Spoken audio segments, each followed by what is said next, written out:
Everyone, welcome back for more Charlie and the Chocolate Factory. Chapter 4, The Secret Workers. The next evening, Grandpa Joe went on with his story. You see, Charlie, he said, not very long ago, there used to be thousands of people working in Mr. Willy Wonka's factory. Then one day, all of a sudden, Mr. Wonka had to ask every single one of them to leave, to go home, never to come back. But why? Asked Charlie. Because of spies. Spies? Yes. All the other chocolate makers, you see, had begun to grow jealous of the wonderful candies that Mr. Wonka was making, and they started sending in spies to steal his secret recipes.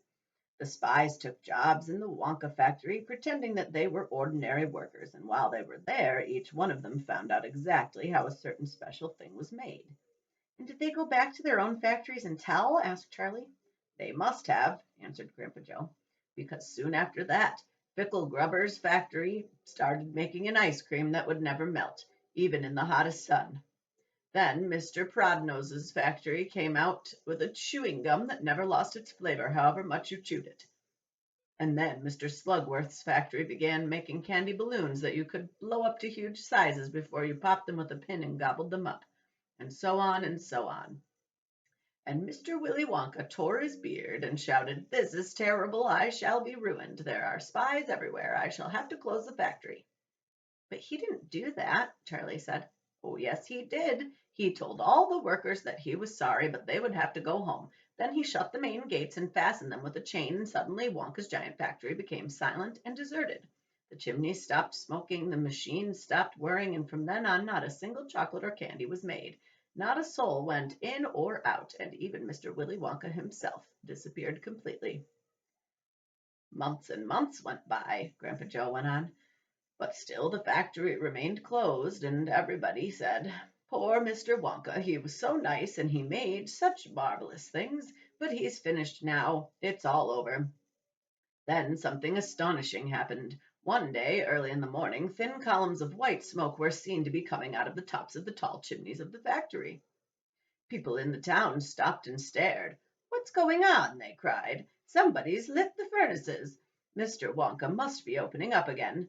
They ran to the gates, expecting to see them wide open and Mr. Wonka standing there to welcome his workers back. But no, the great iron gates were still locked and chained as securely as ever, and Mr. Wonka was nowhere to be seen. "But the factory is working," the people shouted. "Listen, you can hear the machines. They're all whirring again, and you can smell the smell of melting chocolate in the air." Grandpa Joe leaned forward and laid a long bony finger on Charlie's knee, and he said softly, "But most mysterious of all, Charlie, were the shadows in the windows of the factory. The people standing on the street outside could see small dark shadows moving about behind the frosted glass windows." "Shadows of whom?" said Charlie quickly. That's exactly what everybody else wanted to know. "The place is full of workers," the people shouted, "but nobody's gone in. The gates are locked. It's crazy, and nobody ever comes out either."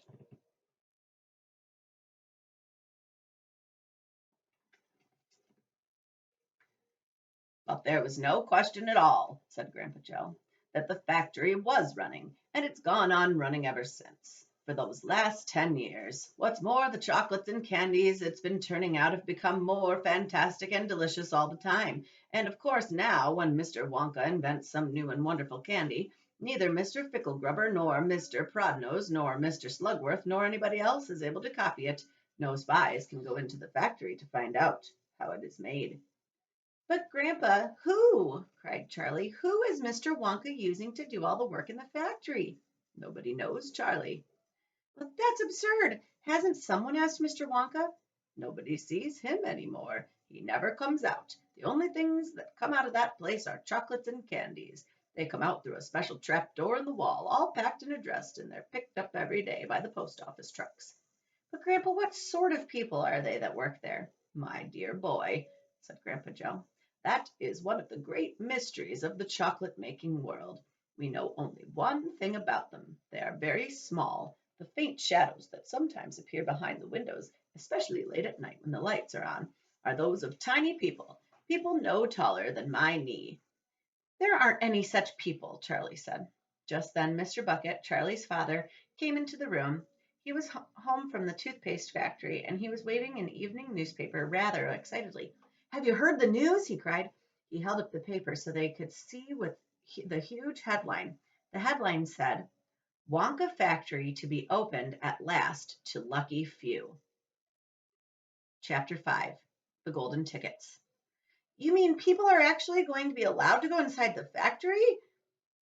Grandpa Joe cried. "Read us what it says, quickly." "All right," said Mr. Bucket, smoothing out the newspaper. "Listen. Evening Bulletin. Mr. Willy Wonka, the candy-making genius whom nobody has seen for the last 10 years, sent out the following notice today. I, Willy Wonka, have decided to allow 5 children, just 5, mind you, and no more, to visit my factory this year.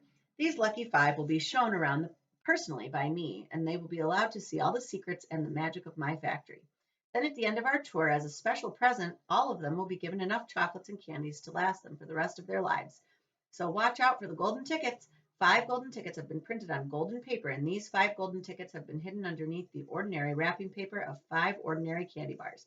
These 5 candy bars may be anywhere, in any shop, in any street, in any town, in any country in the world, upon any counter where Wonka's candies are sold.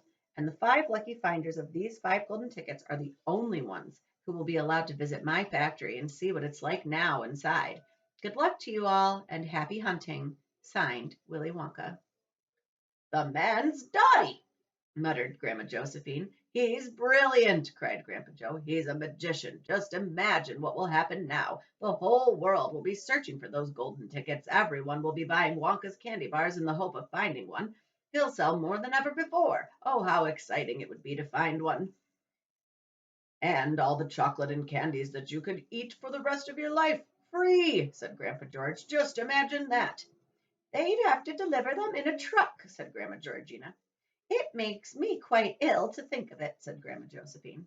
"Nonsense," cried Grandpa Joe. "Wouldn't it be something, Charlie, to open a bar of candy and see a golden ticket glistening inside?"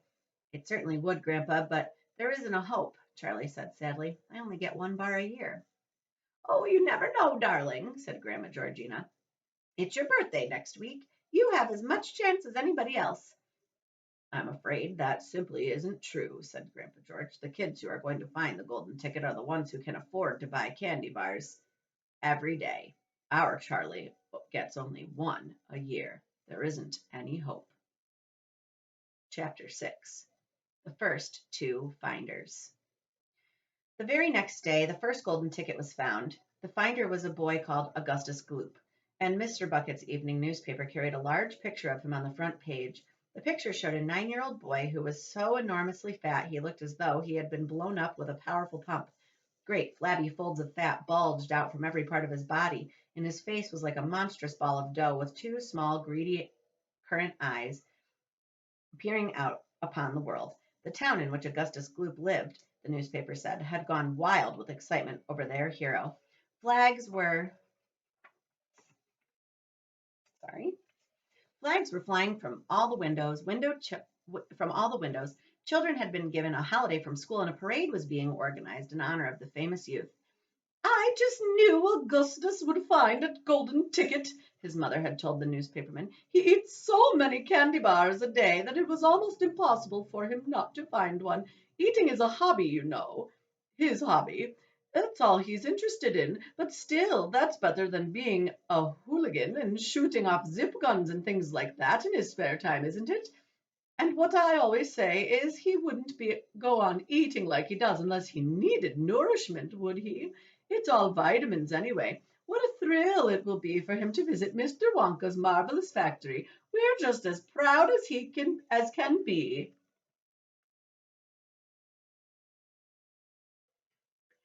"What a revolting woman," said Grandma Josephine. "And what a repulsive boy," said Grandma Georgina. "Only 4 golden tickets left," said Grandpa George. "I wonder who'll get those." And now the whole country, indeed, the whole world, suddenly seemed to be caught up in a mad candy-buying spree. Everybody searching frantically for those precious remaining tickets. Fully grown women were seen going into sweet shops and buying 10 Wonka candy bars at a time and tearing off the wrappers on the spot and peering eagerly underneath for a glint of golden paper. Children were taking hammers and smashing their piggy banks and running out to the shops with handfuls of money. In one city, a famous gangster robbed a bank of $5,000 and spent the whole lot on candy bars the same afternoon. And when the police entered his house to arrest him, they found him sitting on the floor amidst mountains of candy, ripping off the wrappers with the blade of a long dagger. In Russia, a woman called Charlotte Roos claimed to have found the second ticket, but it turned out to be a clever fake. In England, the famous scientist Professor Foulbody invented a machine which would tell you at once, without opening the wrapper of a candy bar, whether or not there was a golden ticket hidden underneath. The machine had a mechanical arm that shot out with tremendous force and grabbed hold of anything that had the slightest bit of gold inside it. And for a moment, it looked like the answer to everything. But unfortunately, while the professor was showing off the machine to the public at the candy counter of a large department store, the mechanical arm shot out and made a grab for the gold filling in the back tooth of a duchess who was standing nearby. There was an ugly scene, and the machine was smashed by the crowd. Suddenly, on the day before Charlie Bucket's birthday, the newspapers announced that a second golden ticket had been found. The lucky person was a small girl called Veruca Salt, who lived with her rich parents in the great city far away. Once again, Mr. Bucket's evening newspaper carried a big picture of the finder. She was sitting between her beaming father and mother in the living room of the house, waving the golden ticket above her head and grinning from ear to ear. Veruca's father, Mr. Salt, had eagerly explained to the newspapermen exactly how the ticket was found. You see, fellers, he said, as soon as my little girl told me that she simply had to have one of those golden tickets, I went out into the town and started buying up all the Wonka candy bars I could lay my hands on. Thousands of them. I must have bought hundreds of thousands. Then I had them loaded onto trucks and sent directly to my own factory. I'm in the peanut business, you see, and I've got about 100 women working for me over at my joint shelling peanuts for roasting and salting. That's what they do all day long, those women. They sit there shelling peanuts. So I says to them, okay, girls, I says, from now on, you can stop shelling peanuts and start shelling the wrappers off these crazy candy bars instead. And they did. I had every worker in the place yanking the paper off those bars of chocolate full speed ahead from morning till night. But 3 days went by and we had no luck. Oh, it was terrible. My little Veruca got more and more upset each day, and every time I went home, she would scream at me, where's my golden ticket? I want my golden ticket. And she would lie for hours on the floor, kicking and yelling in the most disturbing way. Well, sir, I just hated to see my little girl feeling unhappy like that, so I vowed I would keep up the search until I got her what she wanted. Then, suddenly, on the evening of the fourth day, one of my women workers yelled, I've got it, a golden ticket, and I said, give it to me quick. And she did, and I rushed it home and gave it to my darling Veruca, and now she's all smiles, and we have a happy home once again.